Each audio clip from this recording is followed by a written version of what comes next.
c'est vraiment plus qu'une misère. Ouais. Et c'est une volonté du département. C'est dans la logique des appels à projets. C'est au niveau départemental.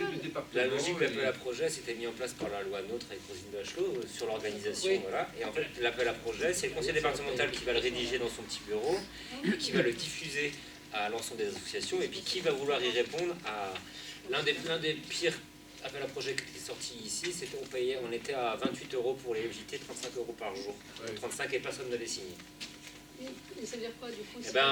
Personne n'avait proposé d'appel à projet. Voilà. Ah oui, d'accord. Personne n'avait répondu. Du coup, le conseil départemental avait revu sa copie. Et c'est pour ça que C'est pour ça que je dis que les si les associations positionnements mandatées sont unanimes, besoin de se le président c'est positionner. un garde-fou, c'est un verrou. Ce dont parle Frédéric, c'est un verrou. C'est les associations D'accord. qui vont être en charge de la protection de l'enfance, qui vont être, qu'on appelle Là, les c'est au associations niveau de la mandatées. conférence des Qui présidents vont que signer. c'est un peu discuté. Ça a été- C'est compliqué à remplir ça. Mais d'abord, il faut qu'il y ait une forme d'unanimité et qu'on ne soit pas les uns les autres en train de se tirer dans les pattes pour avoir le truc. Chacun se bataille pour son bout de gras. Comme on Enfin dit. bon, moi j'ai été président de la conférence là, pendant 2 ans. Lorsqu'il y a eu comment dirais-je, une fermeture, enfin une hypothèse d'une fermeture de 5 services sur 3 associations, en tant que président, bon, j'ai prêché pour ma paroisse et finalement nous avons obtenu un rendez-vous avec le conseil départemental et finalement les services n'ont pas été fermés. Je me rappelle que j'étais arrivé le soir à la fête du salaire et les gens étaient là très soulagés. Moi, je n'avais pas réalisé ce qu'on faisait. Enfin, je veux dire que je n'avais pas compris que je sauvais un peu le boulot de tout le monde. Mais bon, c'était important en même temps. On prend conscience au fur et à mesure de l'importance que l'on peut avoir et de l'importance de notre parole, l'importance de nos actes. Ça ne s'invente pas un boulot d'administrateur et un boulot de président encore moins. Ce que je veux dire simplement, c'est que ce jour-là, on a pu montrer, faire une démonstration de force. Ensuite, il y a eu, on nous a imposé la fermeture des accueils du jour, là, et les ateliers pédagogiques du moins, et on les transforme en accueil du jour. Ok.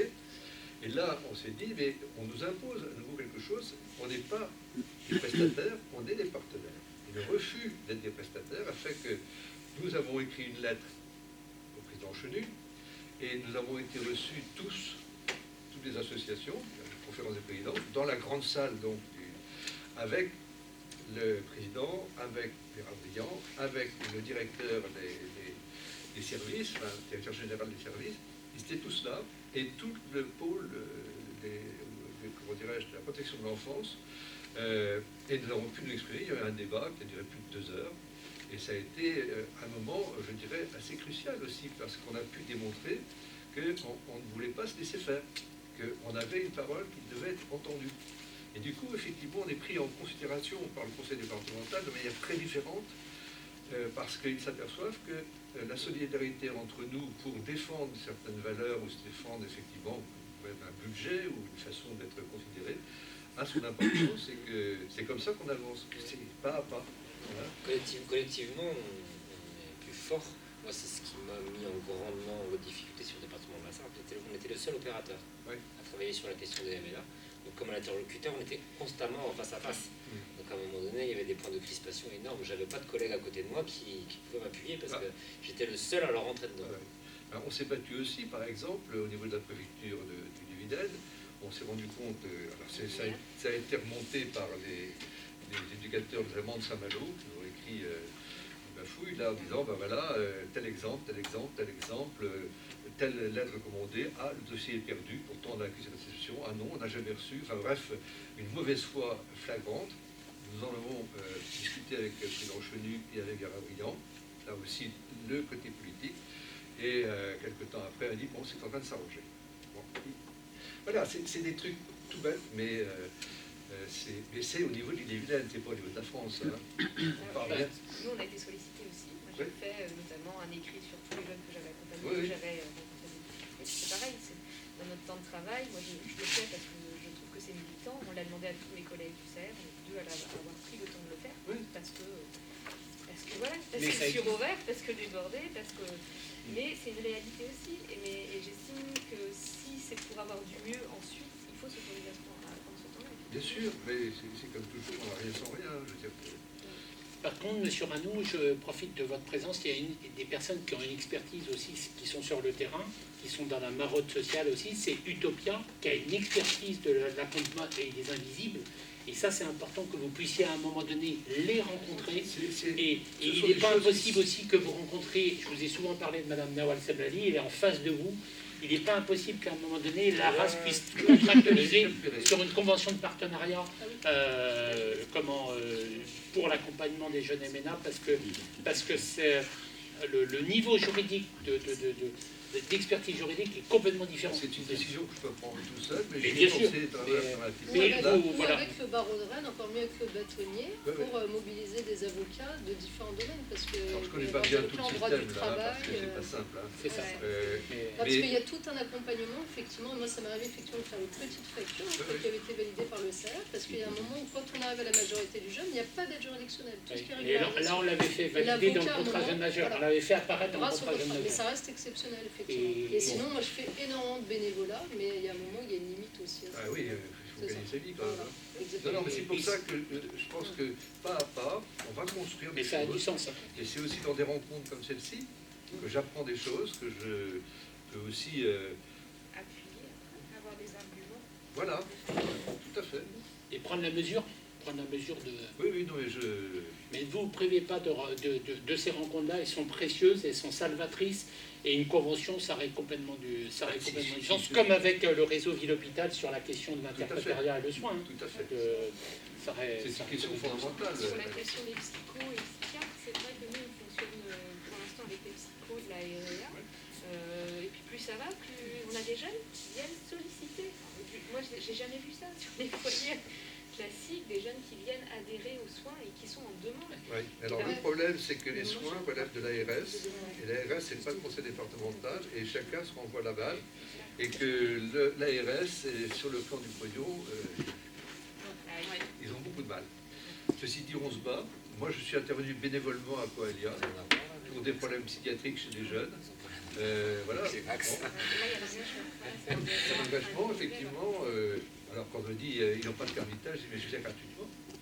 Ça fait partie de l'éthique aussi, hein, du bénévole.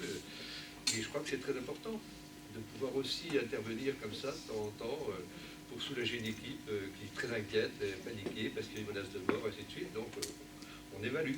Hein. De même que je suis intervenu à la Aix. Complètement. Oui, pour un jeune, avec l'accord du conseil d'administration, parce que j'étais vice-président à l'époque et je suis quand même intervenu. Et en 5 minutes, j'ai vu qu'il était complètement délirant. Donc j'ai prescrit un traitement. Effectivement, il a été tout de suite beaucoup mieux. Mais au bout de 15 jours, je ne pouvais pas faire une injection malheureusement. Il y a eu un échappement. 3 fois, j'ai fait un certificat pour qu'il soit interné au moins pour un temps, pour la mise en place d'un traitement. 3 fois, il a été refusé. La 4e fois, il l'a accepté. Et cette fois-là, ils ont mis un traitement de clic retard. Et c'est vrai qu'il est maintenant accessible à la pensée, à la parole. Et la mère aussi. Il y a tout un travail qui a pu se faire. Ce sont des cas cliniques. Hein, ce sont des situations très... Et en plus, les psychiatres, il n'y en a plus. Des psychologues non plus, il y a des délais d'attente de moins d'un an, les CMP, je crois que c'est... Ah, c'est autre chose, ça encore, c'est autre chose. Mais il y a des délais... Les CMP, les CMPP, ce sont des délais. On a 2 CMPP et un CAMS. Ils ont une liste d'attente d'un an ou 2, je crois. Donc, on s'arrange pour organiser déjà une première consultation, de façon à savoir si ça relève effectivement du CMP médical ou si ça relève de quelque chose qui peut être vu en privé. Hein.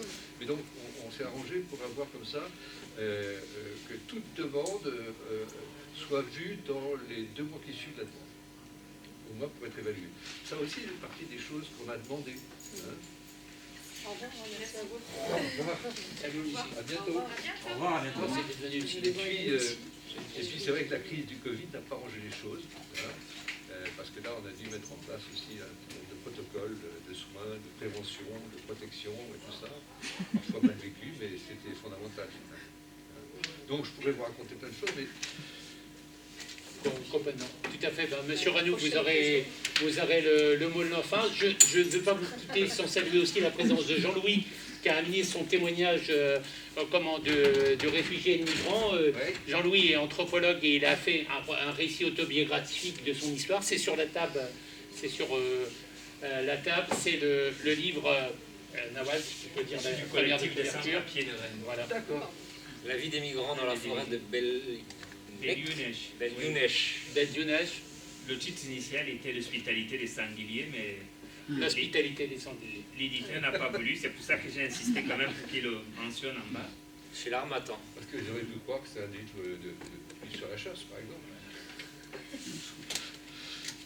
Oui, mais là, c'est la chasse sans papier. Oui, ça je nous fait parler. sais, j'ai bien compris que là, il y a un gros souci.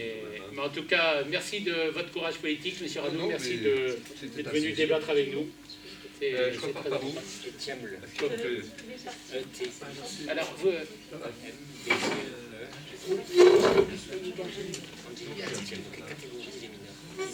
Les mineurs mandatés,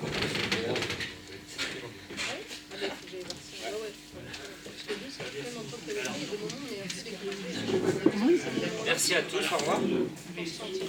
Au revoir. Là, je pense qu'il y a un peu embêté avec les gens.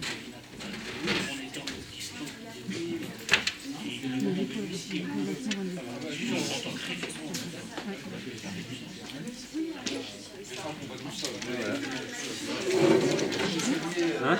C'est bien. On avait assez vieux. On a trouvé un petit peu tendu. Et là, la bataille entre les professionnels de la race. Ouais. Oui. C'est pour ça que mes motifs, c'est pour ça que je t'ai gagné la place. Il y a un beau président ici, on a obtenu un peu de maîtrise de gestion, C'est pas le problème. c'est pas le problème en fait. C'est ça.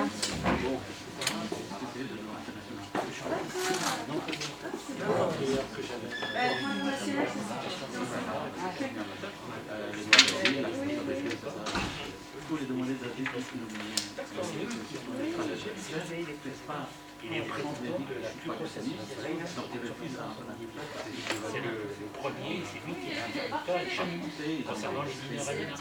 Entre autres, et tous les mineurs aliénins.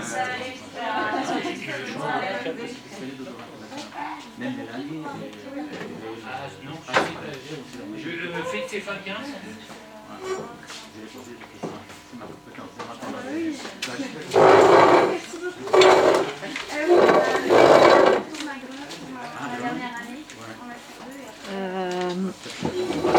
Parce qu'il faut enregistrer en plus. Comment? Enfin, peut-être qu'il faut enregistrer. Je sais pas. Là, maintenant, je pense que